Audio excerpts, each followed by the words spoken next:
nessas despesas, nessa contenção de gastos, porque nós não vamos ter mais tanto dólar para exercitar os nossos músculos na hora que a Europa sair, na hora que os Estados Unidos... Hoje nós temos. Agora, os nossos fundamentos hoje, comparado com o resto do mundo, são excelentes. E concordo, perto dos demais países, nós não sentimos nada em matéria de crise.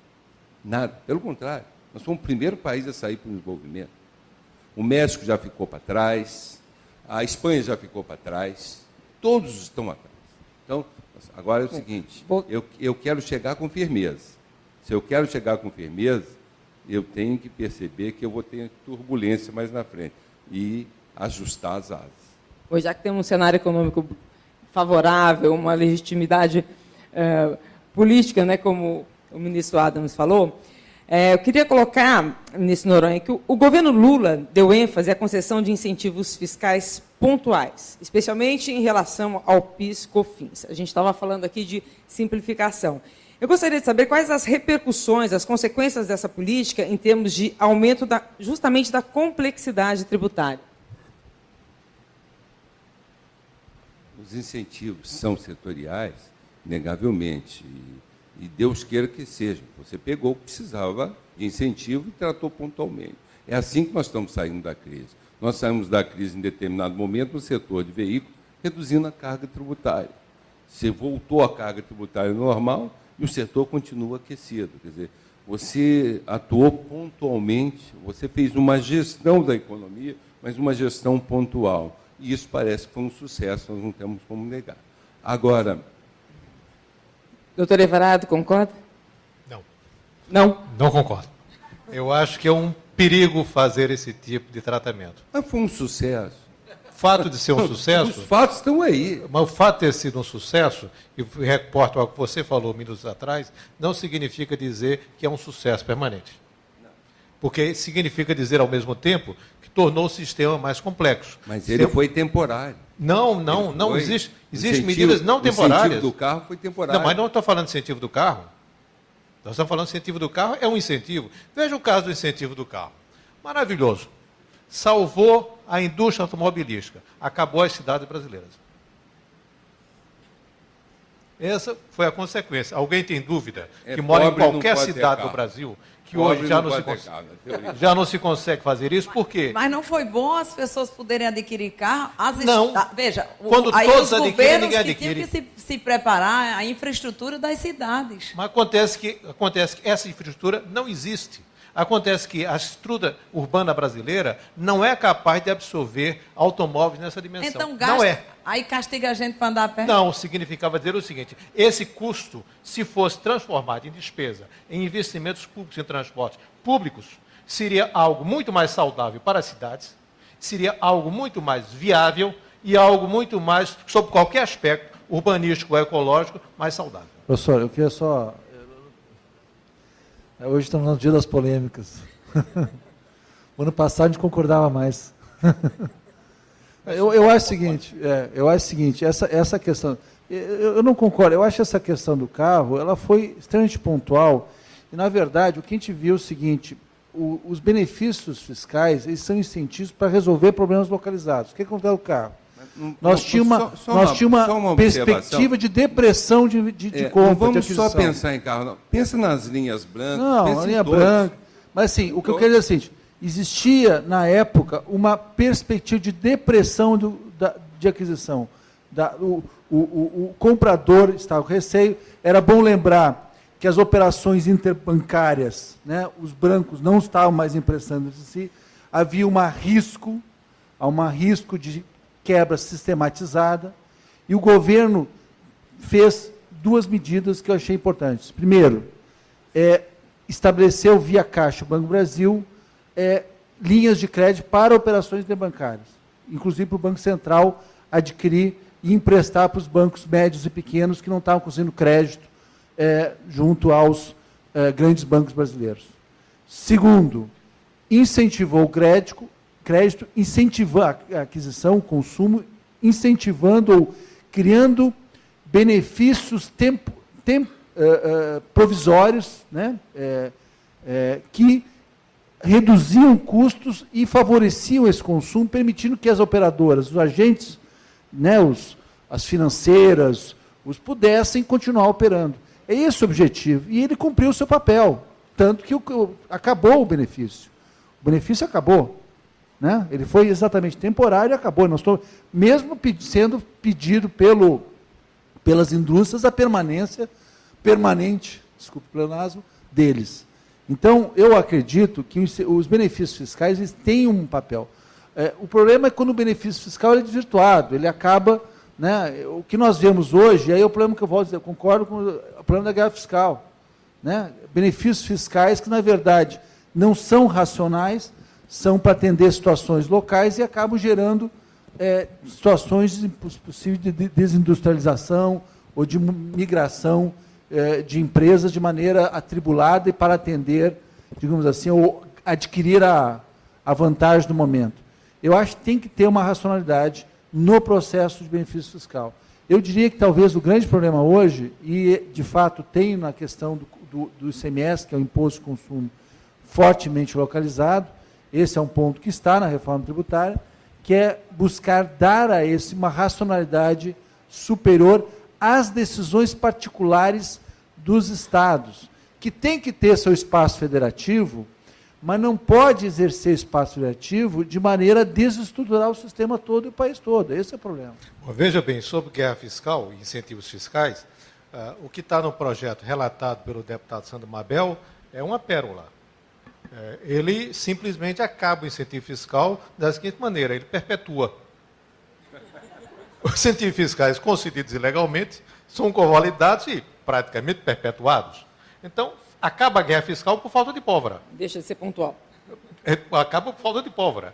Agora, a guerra fiscal no Brasil, ela existe porque não se observa a lei. Estou ali à minha frente, um dos principais autores da Lei Complementar 24, de 1975, professor Alcides Jorge Costa, lei recepcionada expressamente pelo texto constitucional de 88, que diz que é vedada a guerra fiscal. O que é que tem guerra fiscal? Guerra fiscal é um caso de hipocrisia nacional. Quer dizer, os que são prejudicados se queixam, mas não tomam medidas. Quando tomam medida, não dão certo. Os outros burlam. O Ministério Público não atua. O Judiciário se cala. E todos se queixam da guerra fiscal. Espera aí. Você está bem que você é geólogo, por isso eu vou perdoar. Mas o Judiciário não age de ofício. Não age de ofício, não. Não tomou nenhuma decisão em nenhum caso. Você está enganado. Qual foi o caso? Você está enganado. Houve, toda vez que levado ao Supremo Tribunal Federal, porque esses incentivos em matéria constitucional foram declarados inconstitucionais. A lei de incentivo... Por falta de ratificação do CONFAS. A lei de GDF não foi considerada, retiraram o processo. Não, mas a lei foi revogada. Já havia um liminar. Não, mas foi revogada?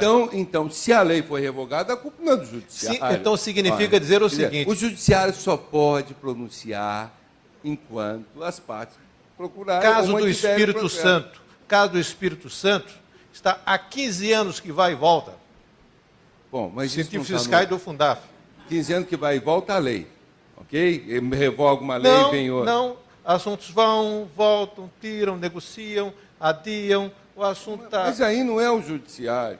Você não pode imputar. Não, se o Judiciário não pode apreciar porque ele desiste da lei, não é o Judiciário. Ele não age de ofício. Não estou defendendo o Judiciário, não, porque o Judiciário tem suas falhas, tem suas mazelas, é inegável, ali está repleto de homens e não de Deus. Alguns pensam até que são Deus, mas não são, nós somos homens. Então, observe bem, mas nós precisamos saber preservar os papéis das instituições. Quer dizer, essa questão de guerra fiscal não é um problema do Judiciário, porque toda vez que o Judiciário vai apreciar, e é o Supremo Tribunal Federal, revoga uma lei, perde o objeto ADIM, ou suspende por acordo. O fato é o seguinte, até agora, aliás, houve algumas leis declaradas inconstitucionais, houve até uma do Sul também. Quer dizer, quando o Judiciário teve a oportunidade de manifestar, ele manifestou. Ele manifestou. E manifestou corretamente. Ele teve essa coragem. Agora, se o governador, com a Assembleia, revoga a lei, não pode fazer acontece, nada. Essa que eu mencionei, por exemplo, a lentidão faz com que essas coisas se perpetuem. Então, você tem que fazer uma coisa. Ajude o jurisdicional brasileiro. Acaba com a TV Justiça, com a transmissão direta. Porque aí ninguém vai ficar dando voto de 3 horas, 2 horas. Não, isso, Como assim? isso é uma boa sugestão. Você quer dizer que os ministros adoram aparecer? É isso que eu estou entendendo. Não, mas vamos trazer a discussão para o seguinte. Ministro, Assim, como não é que tinha fica, a TV como Justiça, tinha voto de 5 horas que eu já vi. É porque ele está defendendo que ele é um dos futuros, é um potencial candidato ao Supremo, até o meu candidato. Até o meu candidato. É o meu. Mas, e com a TV Justiça, cada dia com uma gravata nova, uma variedade. Então. Se acabar a TV Justiça, nós vamos reduzir os votos aí para 15 minutos, 20. Eu tenho certeza. Eu vou ficar preocupado quando cada dia tiver uma toga nova. Mas veja só, todo mundo fala em acabar a guerra fiscal é maléfico, mas se os estados pobres, se nós não temos um plano de desenvolvimento no país, tá? Como é que os estados pobres vão atrair empresas para que elas se instalem no seu lugar? Norte e Nordeste, doutor Everardo. complementando, como tem que ficar essa discussão numa reforma tributária?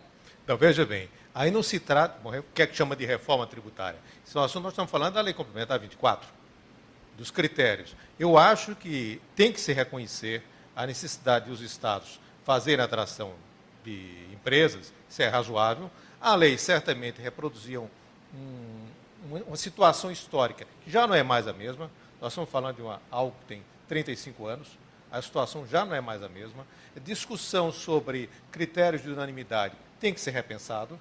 Não tem cabimento sujeitar o CONFAS, por exemplo, concessão de benefícios fiscais em alíquotas internas. Isso não tem sentido.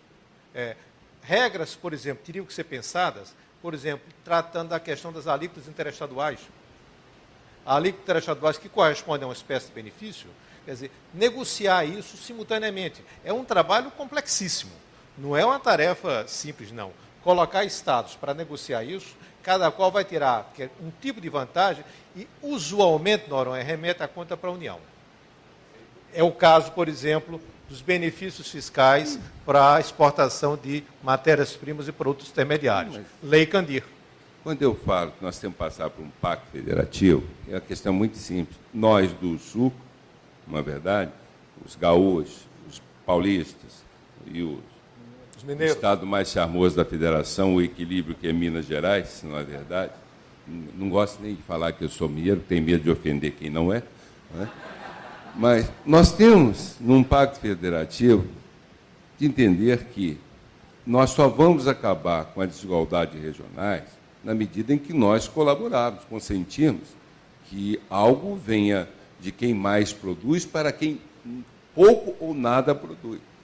Isso passa por um entendimento, evidente, passa por um evidente. Agora, o que não pode é como hoje. O sujeito não tem nada mais móvel do que planta industrial. Não tem nada, acabou. Esse negócio faz uma estrutura. Fábrica nem compra mais. Hoje eles nem compram mais o terreno, alugam o galpão. Né? Então muda a máquina de lá, muda para cá, não tem problema. O que nós temos que entender é que um pacto federativo precisa exatamente com um propósito de diminuir, de reduzir ou acabar com as desigualdades regionais. Isso necessariamente passa por um pacto federativo. Não por um enunciado na Constituição, mas, como tem, passa por uma atitude, e uma atitude necessariamente política. Bom, seguindo para outra, por favor, professor. Vai ser difícil um pacto federativo com tiririca. Aí é onde é que estão as grandes questões. Né?